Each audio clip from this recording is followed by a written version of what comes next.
In this video, we are going to answer the question, what is the home front? The home front is what's happening at home while the country is at war.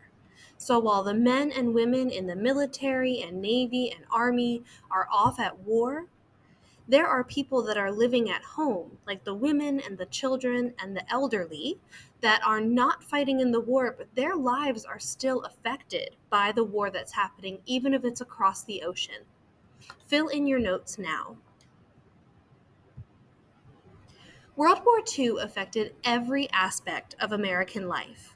It affected how much money you could make and what jobs you could do to make money. It affected the food that was available. There were shortages of sugar and wheat and other food products that made it hard to find those things for your home. It affected the jobs that were available and what was made in factories. It affected the books that were available. Sometimes you could not get access to a book because of the scarcity of that resource. It affected who you could talk to. If you had a loved one like a brother or a sister or a friend or a father that was on the front lines in the battles, it would be very challenging to talk to them because there was no phone, there was no Twitter or internet or anything to communicate with them. If you wanted to communicate with somebody who was involved in the war, you had to write them a letter. It also affected maybe where you could go. Fill in your notes now. Americans were asked to make sacrifices in support of the war effort. So even if you weren't directly involved in the war as a soldier, you were still being asked to change your life to support the war, even though it was across the ocean. So these are some propaganda posters. Propaganda poster, the goal is to convince Americans to change their behavior in some way because of the war that's going on. So this one is a poster that's trying to convince Americans to carpool so that they're not using the resources of gas or cars. It says, when you ride alone, you ride with Hitler. Join a car sharing club today. So the goal with this is to convince people to carpool places, because if you don't, it's like you're giving that money to Hitler because you're not letting our troops have it. This next one is trying to convince people to join the Army. It says, I want you for the U.S. Army, enlist now. This poster is asking Americans to buy war bonds. So even if you can't be a soldier on the front line, a war bond would be something that you give money to the government and they'll pay you back later. But for right now, they're going to use that money for the war to help send supplies and weapons to the troops that are fighting. And this one says, we'll have lots to eat this winter, won't we, Mother? And it says, grow your own, can your own. This kind of thing is trying to convince Americans not to go shopping for groceries, not to go shopping for food, but to grow their own food in their own victory gardens and to can their food so that it's preserved for a long time and they don't have to go to the store to get more later. Make sure you've completed this section of your notes. World War II had a big effect on the home front because it ended the Great Depression. During the Great Depression, factory owners couldn't afford to keep their factories running. They couldn't afford to pay employees. So a lot of factories looked like this, where there wasn't much activity going on because people weren't working. Because of World War II, these factories had to reopen and start creating things like weapons and trains and cars for the soldiers. So all of a sudden, these factories are full of working people that are getting paid. And when they're paid, they go spend their money on other things, and money starts to become much more available than it was during the Great Depression. So because of this, World War II actually ends the Great Depression. Thousands of American women took jobs in defense factories during the war. So these factories, maybe there was a Ford Model T factory that had closed down during the Great Depression. At the start of World War II, that factory would have reopened, but instead of making Ford cars, now it was making weapons that were going to be used in the war. And most of the men were off fighting in the war as soldiers. And so women came in and started working in these factories. Here we have a poster trying to convince women to get to work, to join us in a victory job. A victory job could be a nurse. It could be working in one of the branches of the army. It could be working in one of these factories. A victory job was a job that was going to help Americans be victorious and win the war. This is a very famous poster. This person right here is Rosie the Riveter. A riveter is a person who works to put rivets into something like an airplane, and a rivet holds two pieces of metals together. So riveters worked really hard, and they worked in these factories that were defense factories, creating things to help soldiers, like transportation and weapons and other things. And this person, Rosie the Riveter, was supposed to inspire women. She's saying, we can do it. And you could see that she is very strong. She has a very stern face. She is not messing around. She is doing this victory job to try to help us win the war. Families conserved and rationed resources. Write these two words on your notes. We're going to look at the meaning of these two words, conserved and rationed. And by resources, we mean things like food, gas for your car, tires for your car, books, other things like that.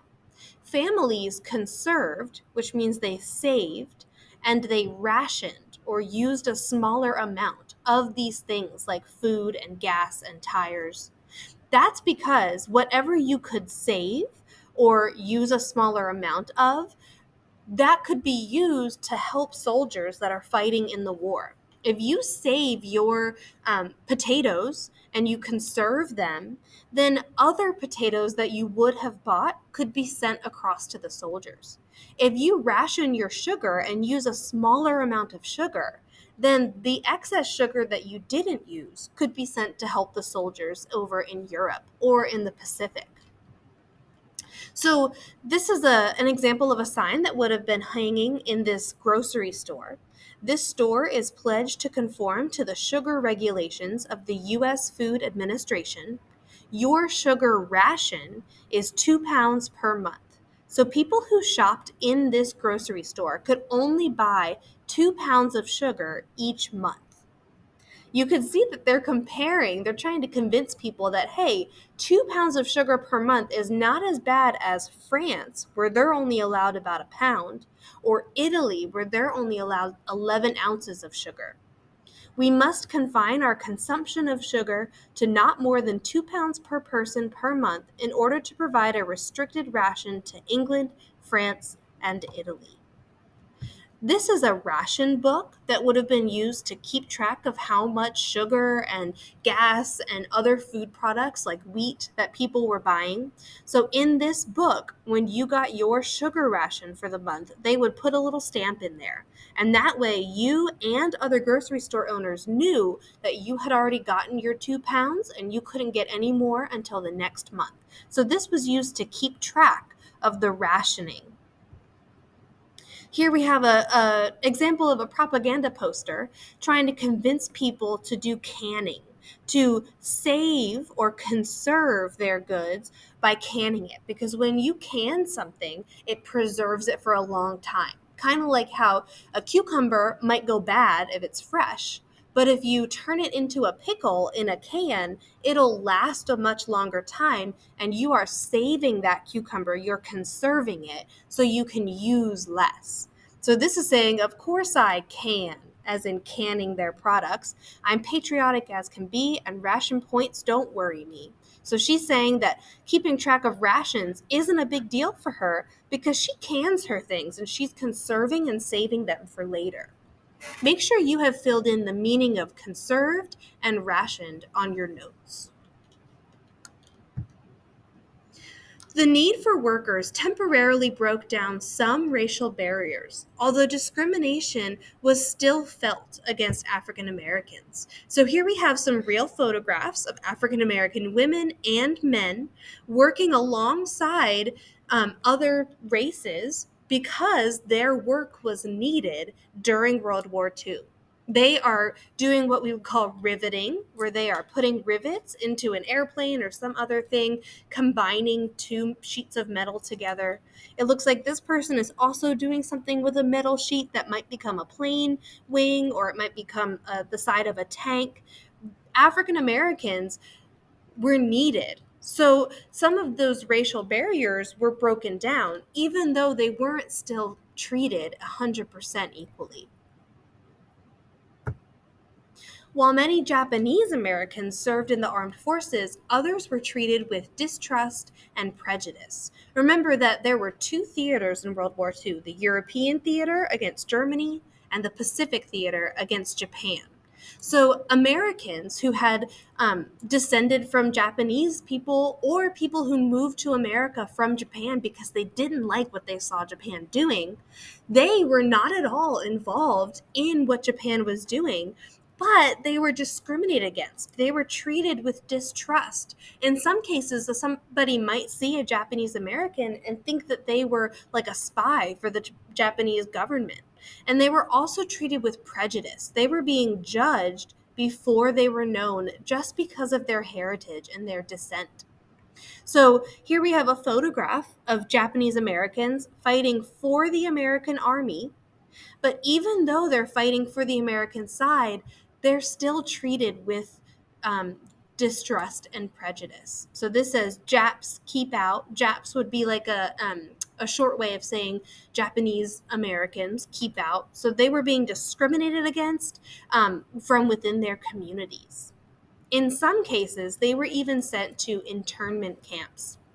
Many Japanese Americans were forced into internment camps in the US. So the government would say, they would put a letter or something in the community or send a letter to your home saying, because you are of Japanese descent, because your family comes from Japan, even though you've lived in America your whole life, you are going to be moving into this camp that has a fence around it, and you're going to be living here with your family until we can trust you again, until the war is over. So these internment camps would be where lots of Japanese people were sent to live during World War II. Make sure you've completed your notes, and when you have, you're done.